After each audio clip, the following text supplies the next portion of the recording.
Olá, Cristiane. Estou fazendo a apresentação do meu trabalho prático final de S3 e eu estudei sobre o artigo que você me enviou é, e achei 5 artigos com a mesma temática, né? Que é o intuito do trabalho. E aqui eu vou apresentar eles traduzidos, só que quando eu for enviar para você eu vou mandar eles em os artigos que eu achei em inglês, os originais, né? O primeiro aqui é o trabalho, o artigo que você enviou sobre o assunto, que é The States of the Art in End User Software Engineer, né? Que é o estado da arte em engenharia de software para o usuário final. Aí eu tenho uma olhada, né, para entender que, sobre qual que era a temática do trabalho final, né, que foi com as práticas de engenharia de usuários finais de software, né? Porque o artigo ele mostra que atualmente aí a maioria de alguns programas computacionais ela acaba tá sendo criada por pessoas que não são desenvolvedores profissionais, mas sim alguns usuários comuns que utilizam aí algumas ferramentas como planilhas, eles falam scripts, linguagens visuais aí e linguagens tradicionais com alguns objetivos deles aí de resolver problemas específicos da área deles, já que eles não são profissionais de programação, né? E aí a discussão no artigo parece que ela veio para dar uma ênfase em como esses usuários comuns estão tendo os mesmos problemas dos engenheiros de software tradicional, como definir requisitos, qual é o design deles, teste, verificação.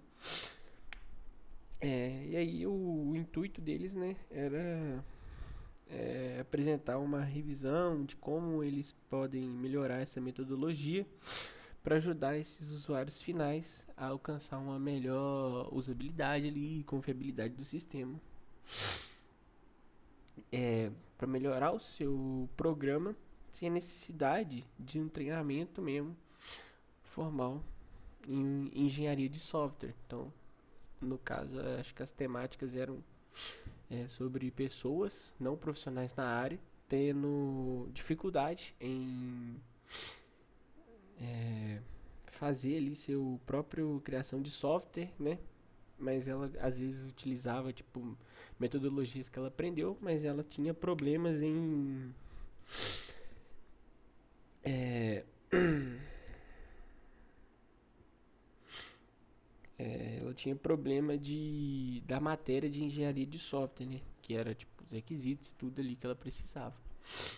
Aí, o primeiro artigo que eu achei foi um artigo de desenvolvimento do utilizador final, o usuário final, né, para a inteligência artificial. Aí a temática desse artigo aí ele quer ele analisa como ele vai unir o desenvolvimento pelo usuário final com a IA. E esse intuito dele era visar esse intuito que ele tinha era tornar aí o desenvolvimento de sistemas inteligentes mais acessíveis. E aí o objetivo do artigo ele fala que é estudar como as pessoas sem conhecimento técnico, aquelas que não têm formação em computação ou inteligência artificial, vão poder adaptar ou criar modelos de IA para seu próprio objetivo. Então, é a mesma coisa que entrou no artigo lá principal. As pessoas não são formadas na área, mas elas poderiam começar a tentar criar para o seu nicho ali, né, para o seu domínio próprio. E nesse caso aqui o artigo queria fazer com que essas pessoas pudessem criar modelos de IA sem precisar programar ou usando usando ferramentas simplificadas, né? Como low code ou no code ali. Aí para realizar o estudo, eu vi que eles usaram uma revisão sistemática da literatura, que eles mapearam abordagens de tecnologia, área da aplicação, tipos de usuários e métodos de personalização em ferramentas de EUD, né, que é o End User Development para IA. E aí eu fiz os pontos positivos do artigo.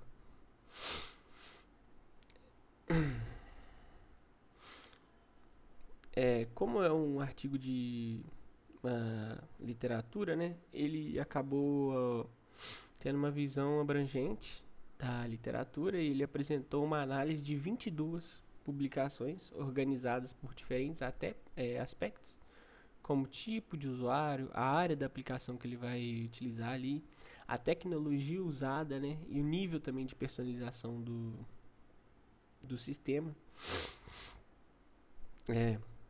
O artigo também ele deixa claro a importância de permitir que qualquer pessoa sem o conhecimento técnico ela possa usar e se beneficiar IA, contribuindo tanto para a inclusão digital e uma autonomia tecnológica, né? A pessoa conseguir fazer aquilo ali sozinha. Foi uma contribuição para o design também de ferramentas futuras. Como ele identificou diferentes abordagens de composição, como assistente, modelo, as regras, o artigo ele acabou oferecendo orientações para desenvolver novas ferramentas EUD mais eficientes, acessíveis e também adequadas a qualquer usuário ele que for utilizar, as necessidades dele, né? O artigo também ele deu uma crítica a pouca atenção dada à colaboração e também a criação completa de modelos por usuário sem formação técnica e a falta de adaptação entre diferentes abordagens e perfis de usuário. E aí, como tem a temática, os pontos positivos e também tem os desafios desse artigo, o primeiro desafio foi encontrado foi que poucas soluções elas permitem que as pessoas tenham um controle significativo sobre sistema de IA. Então isso aí podia gerar algum problema ético e até desconfiança ali do usuário. Aí, né, a sugestão que tem para melhorar isso é criar uma interface que ofereça controle explícito tudo aquilo que o usuário está fazendo, tanto na configuração ali inicial quanto durante o uso, e também para promover a transparência e o usuário conseguir ajustar da forma que ele preferir. O desafio 2. A maioria das ferramentas aí ela é projetada para uso individual, mesmo que o desenvolvimento em IA ela geralmente existe colaboração, né, entre diferentes perfis. E aí a sugestão para melhorar isso era desenvolver ambientes de vários usuários, né, multi-colaborativos, com suporte e edição conjunta, né? Tipo, comentário, divisão de tarefas, sincronização das versões. Parecido mesmo com a ferramenta do Google Docs, o Figma, por exemplo, que a gente consegue utilizar todo mundo ao mesmo tempo.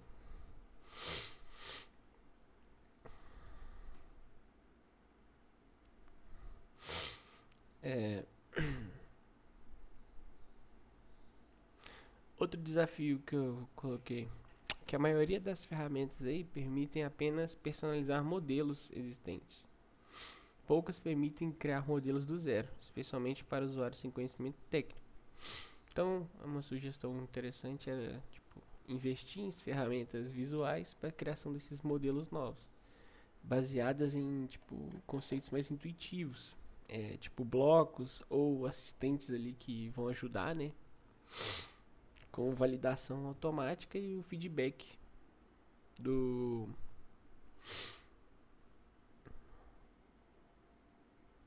sistema. Vou passar para o próximo. Eu coloquei mais desafios na minha documentação, só que eu vou falar de três para a apresentação não ficar tão grande. Esse aqui é uma programação de robôs para utilizadores finais, orientadas a objetos, para objetivos, né? A temática desse artigo aí é o desenvolvimento de um sistema chamado Polaris, que é um sistema de programação para usuários finais. Aí tem como foco End User Programming, focado em robô, que ele introduz um modelo baseado em metas, em vez de ações específicas.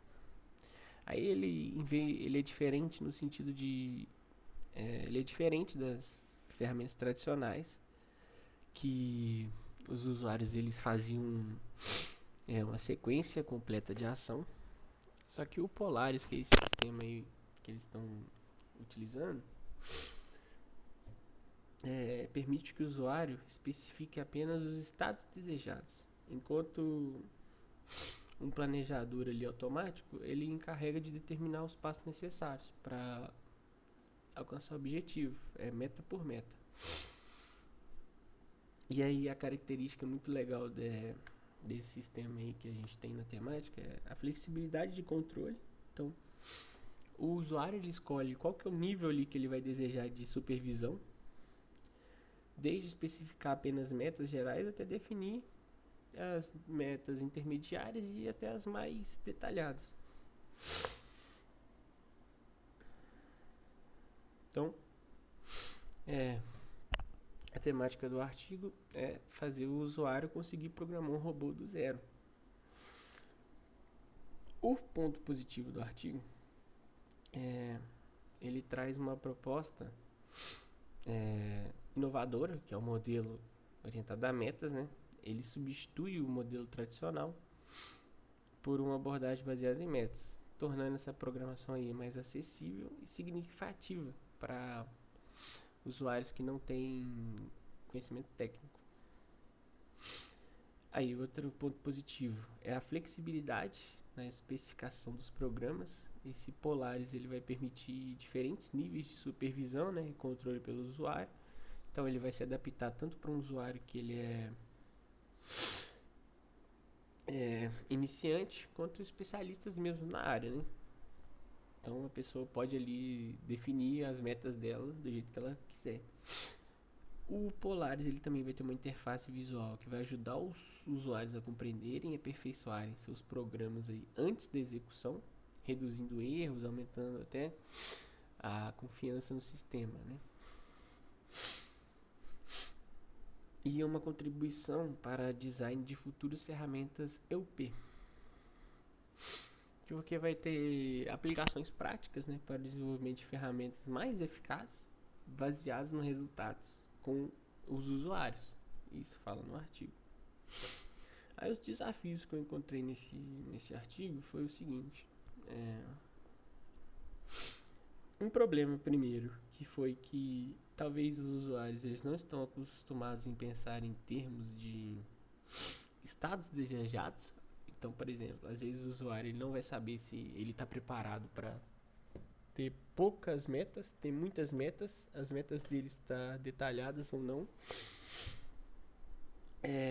Aí o que dificultou, né, um pouco da criação dos planos ali. Então, a sugestão era desenvolver uma interface mais intuitiva ainda para pessoas entenderem, com exemplos práticos, visuais, tutoriais interativos que iriam facilitar ali a assimilação com esse novo método, né?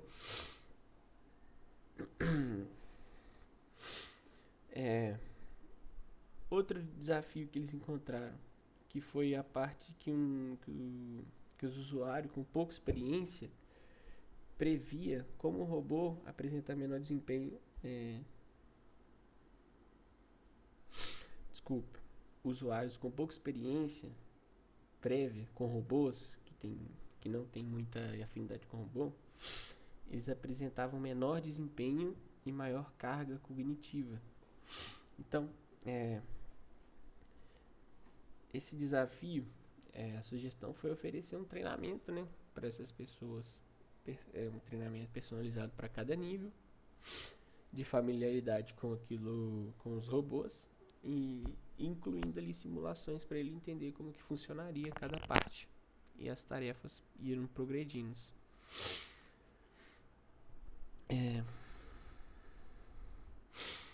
O desafio 4, que é o outro desafio que eu encontrei, que muitos planos ali gerados pelos usuários, eles estavam incompletos ou incorretos, que acabou executando falhas ali na execução. A sugestão para melhorar isso foi implementar métodos formais de verificação automática durante a criação dos planos, detectando inconsistências e sugerindo correções em tempo real. Outro desafio que tem nesse artigo que eu encontrei foi que o sistema deles, eles não suportavam loops ou contagem de itens, nem adaptações mais complexas. Então a sugestão era para expandir essas funcionalidades do sistema com suporte, né? Repetição, enumeração, planejamento adaptativo. E aí você acaba possibilitando eles usar em cenários mais amplos aí. O próximo artigo, ele é um artigo que eu dei uma lida nele. Ele fala muito de como a gente pode ajudar pessoas que não são formadas na área da computação, mas que podem usar a computação em outras áreas. Por exemplo, esse artigo aqui veio para ajudar a melhorar a educação em programação para outras áreas, né? E o caso aqui foi com alunos de graduação em Química. A temática do artigo, ele fala que ele examinou as dificuldades que os estudantes de Química e Bioquímica dessa universidade que foi feito o estudo, eles enfrentaram um problema para aprender programação em disciplinas de Física e Química, né?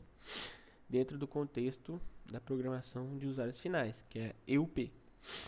Essa pesquisa aí acaba analisando que esses alunos que não buscam se tornar programadores profissionais, como que eles lidavam com o aprendizado de programação, que especificamente era voltado, né, para eles resolverem ali problemas específicos da área que eles estavam estudando. E aí, através de pesquisas, né, de quantitativas e entrevistas qualitativas, o estudo mostrou que os estudantes têm problemas para aplicar o conhecimento de programação em novos contextos, eles demonstram pouca confiança e falta de estratégia para solucionar problemas computacionais. Então, eles tinham dificuldades ali de, às vezes, começar a programação, não saber como começar, não saber o que tinha que fazer mesmo. E, às vezes, eles não entendiam a lógica, né? Os pontos positivos do artigo que ele traz que quando a programação ela foi aplicada dentro de uma disciplina específica, como foi a química, né, os alunos ficam mais motivados no início. Isso acontece porque eles veem utilidade prática da programação e também eles entendem o conceito da computação. Aí, os autores eles acabam utilizaram métodos diferentes para entender melhor a dificuldade da EUP. E isso ajudou eles a ter uma visão múltipla dos desafios que os alunos ali tinham. E aí, eles fizeram 3 habilidades importantes para se aprender, os alunos tinham que aprender, que foi a programação, que era deixar ela mais abstrata, para simplificar esses problemas complexos. A decomposição, que era dividir o problema em partes menores, né? E a consciência metacognitiva, saber como você aprende. Eles acabaram sugerindo que essas competências sejam ensinadas de forma clara. E as dicas práticas para os professores também, ele dá recomendações uso, recomendações úteis para melhorar o aprendizado, como usar modelos mentais, apresentar vários exemplos para facilitar o entendimento ali, e ensinar a resolução de problemas de forma estruturada, já que era uma das coisas que eles estavam com problemas. O primeiro desafio encontrado no artigo é que esses alunos aí, eles tinham problema de aprender a programação porque eles estavam estudando de forma isolada e eles não conseguiam usar um conceito em outras situações. E aí mostrava que esse conhecimento deles não era bem geral, né? Era tipo uma coisa específica. Então, a sugestão para melhorar isso era ensinar os conceitos básicos ali de programação usando as máquinas notacionais, apresentar diferentes formas de representar o mesmo conceito e ajudaria eles a criarem modelos mentais mais sólidos e para aplicar em diversos aí cenários. O outro desafio que eu encontrei foi que os estudantes eles têm muita dificuldade em entender ideias tipo incompletas, seria mais abstratas, tipo assim, a ideia só no papel. Como que eles colocariam aquilo do papel para programação? Então ele tinha um problema como funções, operações lógicas, manipulação das matrizes, porque esses conceitos eles são exemplos muito específicos. Então a sugestão era conectar essas abstrações da programação com conceitos já conhecidos na química, né? Como uma coisa de reação química ou um negócio de estrutura molecular. Isso meio que ajudaria a traduzir ali o raciocínio desses estudantes.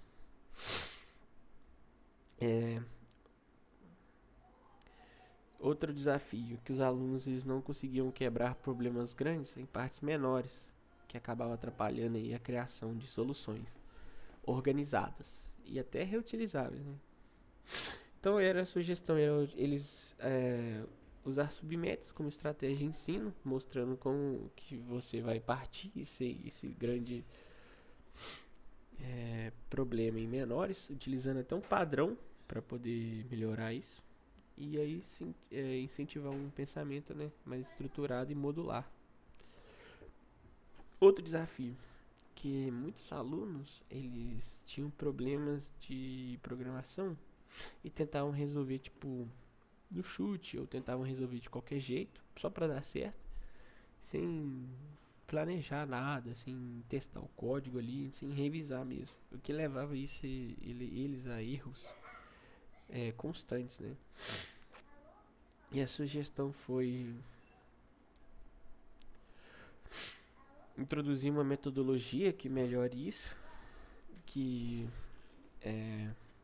iria ensinar ali o aluno a compreender o problema, decompor ali o problema, planejar, testar soluções de forma sistemática.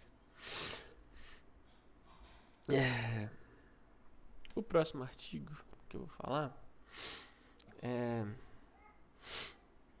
um artigo que tem o nome de desenvolvimento do usuário final, uma emergência paradigma. A temática do artigo ela vai explorar o conhecimento desse paradigma aí no desenvolvimento dos usuários finais, que é conhecido como EUP. Ele propõe uma transformação importante no modo como pensamos a interação entre humano e computador.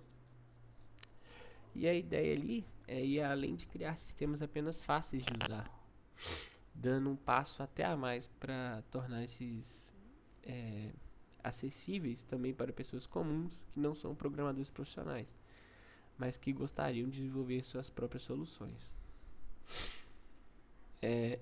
A abordagem do artigo ela fala que Essa, essa abordagem parte do princípio que muitas pessoas já possuem um bom domínio no uso de tecnologia, mas elas não têm as habilidades técnicas, né, para personalizar ou criar ferramentas digitais que atendam ali a própria demanda dela.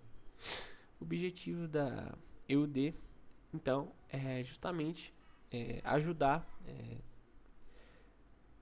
a melhorar esses usuários, permitindo ali que eles próprios modifiquem, criem, expandam os seus sistemas de software.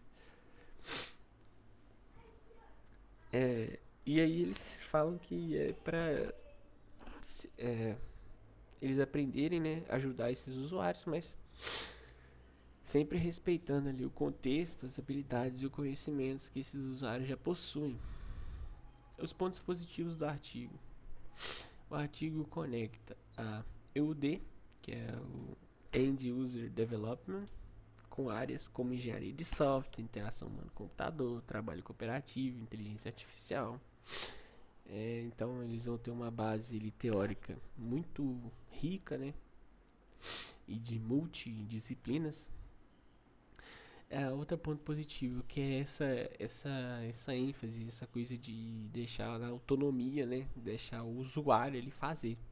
Ele propõe que os usuários devem ser capazes de evoluir seu sistema conforme a necessidade dele muda, reduzindo dependência de desenvolvedores profissionais. Uma abordagem técnica, social e cultural, que o artigo reconhece que o EUD é influenciado por fatores sociais, culturais e organizacionais, que ele ele destaca, né, que é importante considerar a diversidade de usuários, tanto no contexto e práticas também colaborativas, quando você vai ter vários tipos de usuários diferentes. E outro ponto positivo que é a relevância, né, para a sociedade da informática aí, que destaca que o EUD pode reduzir a divisão entre quem produz e quem consome tecnologia. Então, vai acabar juntando as duas partes, tanto de pessoas que consomem ali, né, utilizam programas, e agora as pessoas que não sabiam nada podem estar junto nesse meio aí para dar a sua opinião, sem ser a opinião, tipo, eu quero só a interface desse jeito, desse jeito. A pessoa, por exemplo, a pessoa não sabia nada, né, de conhecimento técnico. Mas eu quero o meu programa desse jeito, desse jeito, desse jeito. Eu quero certinho. As pessoas agora, com esse estudo, que as pessoas técnicas podem criar seu próprio sistema, elas não vão ser leigas, elas vão saber ali o que está acontecendo e pode até melhorar a conversa entre o desenvolvedor profissional e a pessoa que está aprendendo ali. Então, vai ter uma maior inclusão digital, tanto de um quanto do outro. Os desafios que eu encontrei no artigo foi que muitos sistemas atuais ainda, eles exigem muito conhecimento técnico para realizar uma modificação nele. Então, uma coisa básica ali a pessoa já não conseguiria. Então a gente teria que projetar interfaces mais modulares, por exemplo, mais flexíveis, que permitam, né, desde simples ajustes de programação visual, que vai se adaptar a nível do usuário.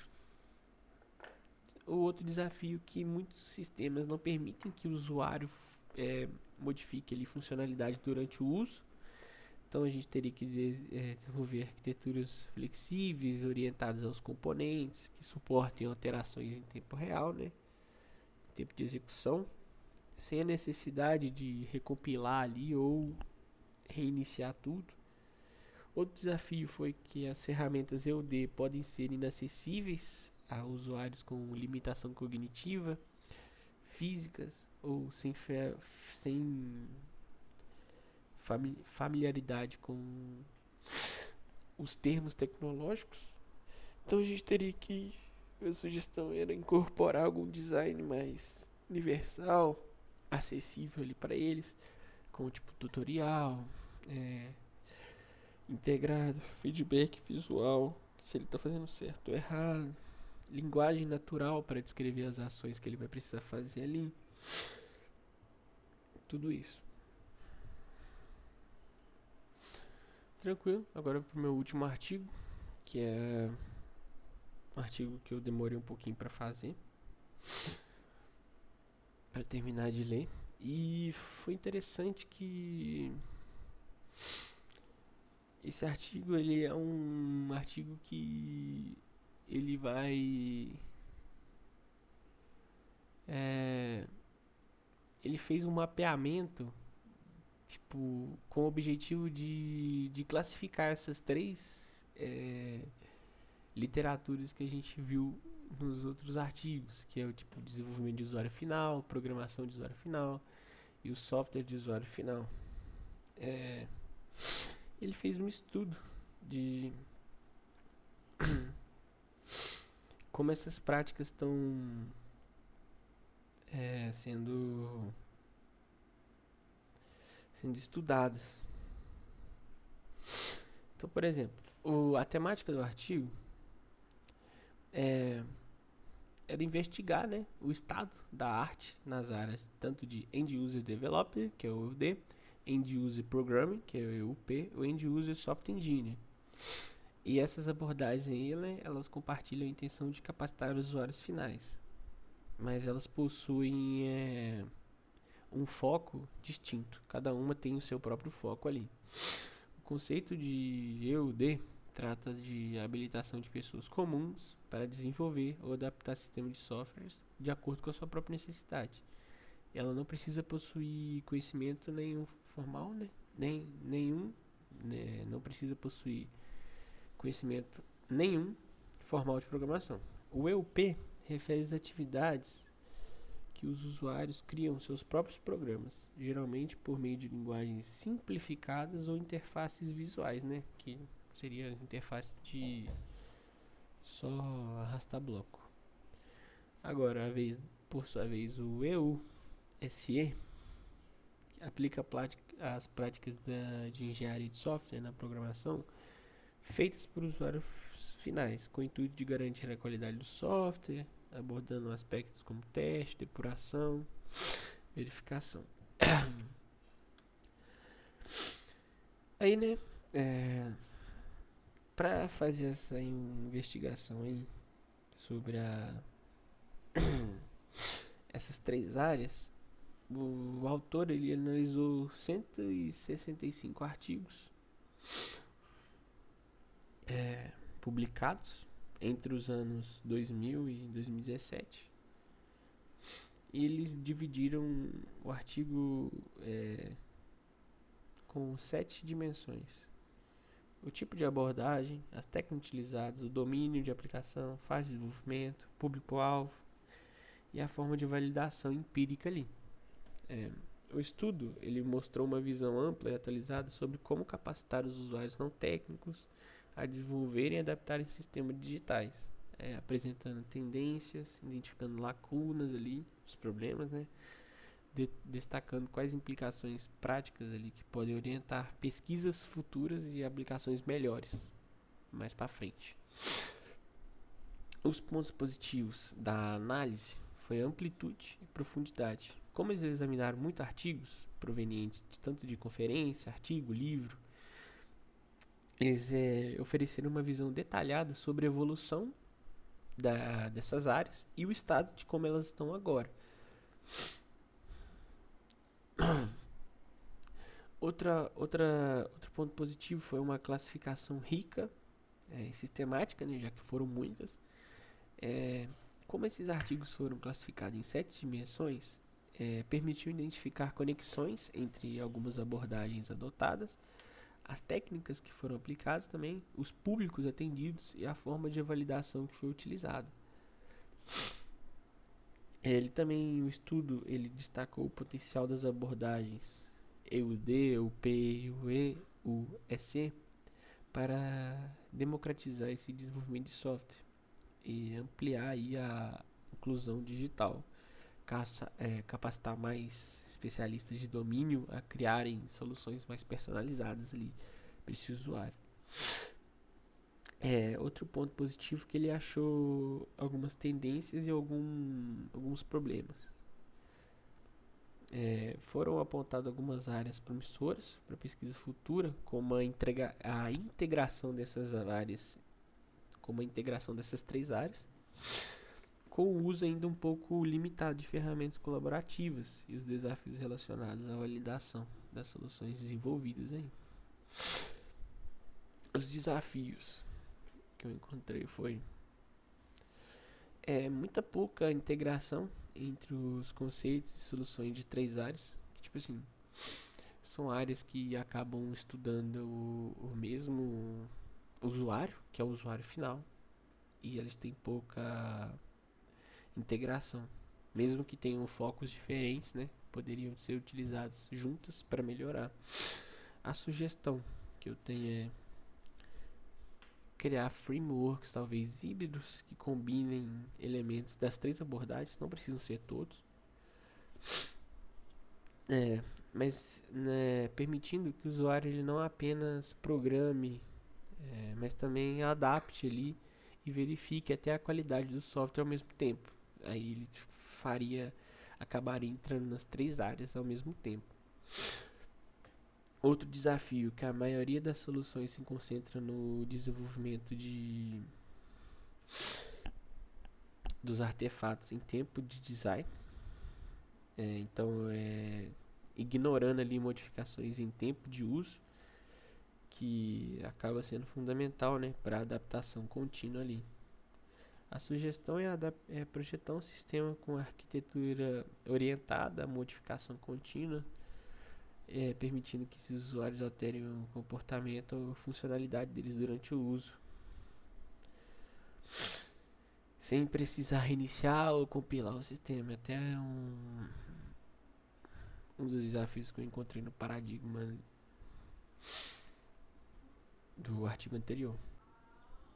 Um desafio que eu encontrei também foi, como foi no outro artigo, foi essa falta de escassez de ferramentas, né, que o artigo fala, que, tipo, entre a colaboração de usuários finais, então tem problema de desenvolvimento coletivo, as pessoas não conseguem fazer as coisas juntas, então, criar, né, esses ambientes de colaboração e compartilhamento que podem ser inspirados aí tanto no GitHub, né, ou no Google Docs. E aí a gente já conseguiria adaptar o contexto da programação para usuários finais. Até que um controle de versão mais diversificado, comentários integrados ali. No final é isso. A minha apresentação foi essa. Então, os meus 5 artigos aí eu vou te mandar, tá? E muito obrigado.